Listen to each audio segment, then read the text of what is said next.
Hello बच्चों, हम पढ़ रहे हैं आओ करे और सीखे हिंदी, जो कि कक्षा 6 से 8 के लिए हिंदी की वर्क बुक है। इसके आगे के भाग हम कर चुके हैं और आज हम अब इसके आगे बच्चों अभ्यास 331 जो आपकी बुक के पेज नंबर 274 पर है। पेज नंबर 274 पे है। निम्नलिखित संयोजक किस किस प्रकार के वाक्यों में आते हैं। तो यहाँ पे ये संयोजक शब्द दे रखे हैं और ये किस प्रकार के वाक्यों में आते हैं यह हमें यहाँ लिखना है। तो हम इन्हें आसानी से लिख सकते हैं क्योंकि अभी हमने पढ़ा और समझा है। तो जो शब्द है जो आता है मिश्र वाक्य में, ठीक है, मिश्र वाक्य में, ठीक है। मिश्र वाक्य में भी किस में आता है ये? विशेषण आश्रित उपवाक्य में, ठीक है, विशेषण आश्रित उपवाक्य में आता है। और जिसे भी आता है मिश्र वाक्य में, ठीक है, और यह भी विशेषण आश्रित उपवाक्य में है। या जो है यह है संयुक्त वाक्य, ठीक है। या का प्रयोग, या जो संयोजक है इसका प्रयोग संयुक्त वाक्य में होता है, ठीक है, संयुक्त वाक्य। तो की का प्रयोग होता है मिश्र वाक्य में, तो यहाँ पर हम की के सामने लिख देंगे मिश्र वाक्य, ठीक है, मिश्र वाक्य। और वो भी संज्ञा आश्रित उपवाक्य में आता है, ठीक है, संज्ञा आश्रित उपवाक्य में। अब और है तो और का प्रयोग होता है संयुक्त वाक्य में, संयुक्त वाक्य। अगला जो है शब्द, संयोजक शब्द जो अगला दे रखा है वो है जब। तो जब का प्रयोग होता है मिश्र वाक्य में, और मिश्र वाक्य में भी क्रिया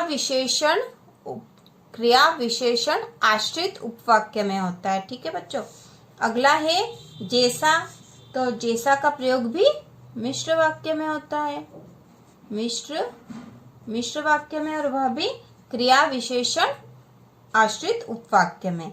उसके बाद अगला है किंतु। तो किंतु का प्रयोग होता है संयुक्त वाक्य में, ठीक है, संयुक्त वाक्य में। और परंतु का प्रयोग तो यह भी होता है संयुक्त वाक्य में, ठीक है बच्चों, संयुक्त वाक्य में ही ये किंतु, परंतु अथवा ये शब्द कहाँ प्रयोग होते हैं? संयुक्त वाक्य में, ठीक है। तो ये हमारा अभ्यास पूरा हो चुका है। अब इसके बाद जो अगला है अभ्यास 332, जो कि आपकी बुक के पेज नंबर 275 पर है, ठीक है, पेज नंबर 275 पर है। सही जोड़ी मिलाकर लिखिए। तो सही जोड़ी मिलाकर लिखना है बच्चों, तो आप खुद लिख लेना। हम यहाँ जोड़ी मिला देते हैं। करीम हमें रोज रात को कहानी सुनाता है। तो यहाँ पर सही जोड़ी में मिलाने को क्या दे रखा? वाक्य दे रखे और यहाँ वाक्य के प्रकार दे रखे। तो हमें वाक्य को पढ़ना और फिर बताना है कि कौन से वाक्य का प्रकार कौन सा है, ठीक है। तो पहला है, पहले हम वाक्य पढ़ लेते हैं सारे। करीम हमें रोज रात को कहानी सुनाता है। नरगिस ने कहा कि तुम मेरे साथ चलो। बच्चे पढ़ रहे हैं। जैसा करोगे वैसा भरोगे। मोहन यहाँ आया और सोहन चला गया। उसने बहुत परिश्रम किया और वह पास हो गया। तो जैसे कि हमने अभी संयोजक चिन्ह और वह किस प्रकार के वाक्यों में आते हैं हमने पढ़ लिया है, तो हम इनको आसानी से कर सकते हैं इस जोड़ी को। तो पहला जो वाक्य है, करीम हमें रोज रात को कहानी सुनाता है। तो यह कैसा है वाक्य बच्चों? यह साधारण वाक्य है, ठीक है। नरगिस ने कहा कि तुम मेरे साथ चलो। तो इसमें की जो संयोजक चिन्ह का प्रयोग हो रहा है, तो यहाँ पर जो है यह है मिश्रित वाक्य है। बच्चे पढ़ रहे हैं। तो ये कैसा वाक्य है? यह भी साधारण वाक्य है। जैसा करोगे वैसा भरोगे। तो जैसा जो संयोजक है, जैसा जो संयोजक शब्द का प्रयोग किस प्रकार के वाक्यों में होता है? जैसा का प्रयोग होता है मिश्रित वाक्य में, ठीक है, मिश्रित वाक्य में। तो हम इसको मिश्रित वाक्य लिखेंगे। इसके सामने सही जोड़ी बनाकर लिखना बच्चों, आपको नीचे लिखना है। मोहन यहाँ आया और सोहन चला गया। जो अगला जो वाक्य है, मोहन यहाँ आया और सोहन चला गया। तो और जो संयोजक का प्रयोग किस प्रकार के वाक्यों में होता है अभी हमने पढ़ा, तो ये होता है संयुक्त वाक्य में।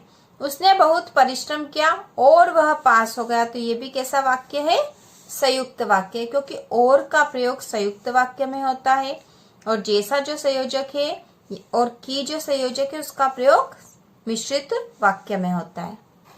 के आगे जो गतिविधि है बच्चों वो आपकी बुक के पेज नंबर 276 पे, ठीक है। 276 पेज नंबर पर जो गतिविधि है अब हम वह पढ़ेंगे और गतिविधि का नाम है मेरा विद्यालय और यह स्व अधिगम है, आप खुद इसको कर सकते हो। तो यहाँ पर मेरा विद्यालय जो टॉपिक दे रखा है और यहाँ लिख रखा है विषय पर 10 वाक्य बनाइए, इसमें रचना के आधार पर सभी प्रकार के वाक्य हो। तो ऐसे 10 वाक्य बनाने हैं जिसमें रचना के आधार पर सभी प्रकार के वाक्य होना चाहिए। तो रचना के आधार पर वाक्य 3 प्रकार के होते हैं बच्चों, साधारण वाक्य, मिश्रित वाक्य और संयुक्त वाक्य।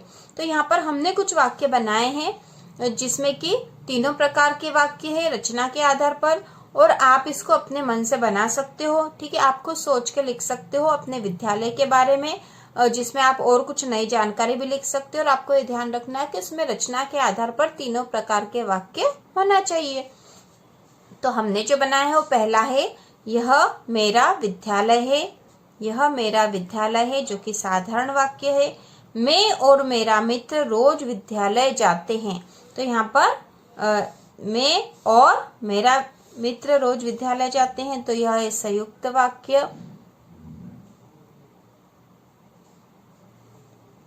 दूसरा है मैं रोज विद्यालय जाता हूँ और मेरा मित्र भी रोज जाता है। तो ये और संयोजक से जुड़ा हुआ जो है यह संयुक्त वाक्य है। हमारे शिक्षक कहते हैं कि हमें रोज समय पर विद्यालय आना चाहिए, मिश्रित वाक्य है। मेरा मित्र सोहन जो मेरे साथ खेलता है वह विद्यालय नहीं आता था, कैसा वाक्य है? मिश्रित वाक्य है। जब हमारे शिक्षक ने उसके पिताजी से बात की तो वह भी आने लगा, मिश्रित वाक्य है यह भी। हम विद्यालय में खेलते हैं और पढ़ते भी हैं, संयुक्त वाक्य है। विद्यालय की घंटी बजती है और हम कक्षा में बैठ जाते हैं, तो यह भी संयुक्त वाक्य है। मीना पढ़ने में तेज है परंतु खेलने में नहीं, परंतु से जुड़ा हुआ है, संयुक्त वाक्य है। हमारे विद्यालय में छात्र पढ़ते हैं और छात्राएं भी पढ़ती है, संयुक्त वाक्य है।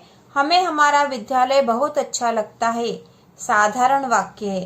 तो इस प्रकार ये जो मेरे विद्यालय पे हमने वाक्य बना दी है और आप अपने मन से बना सकते हो।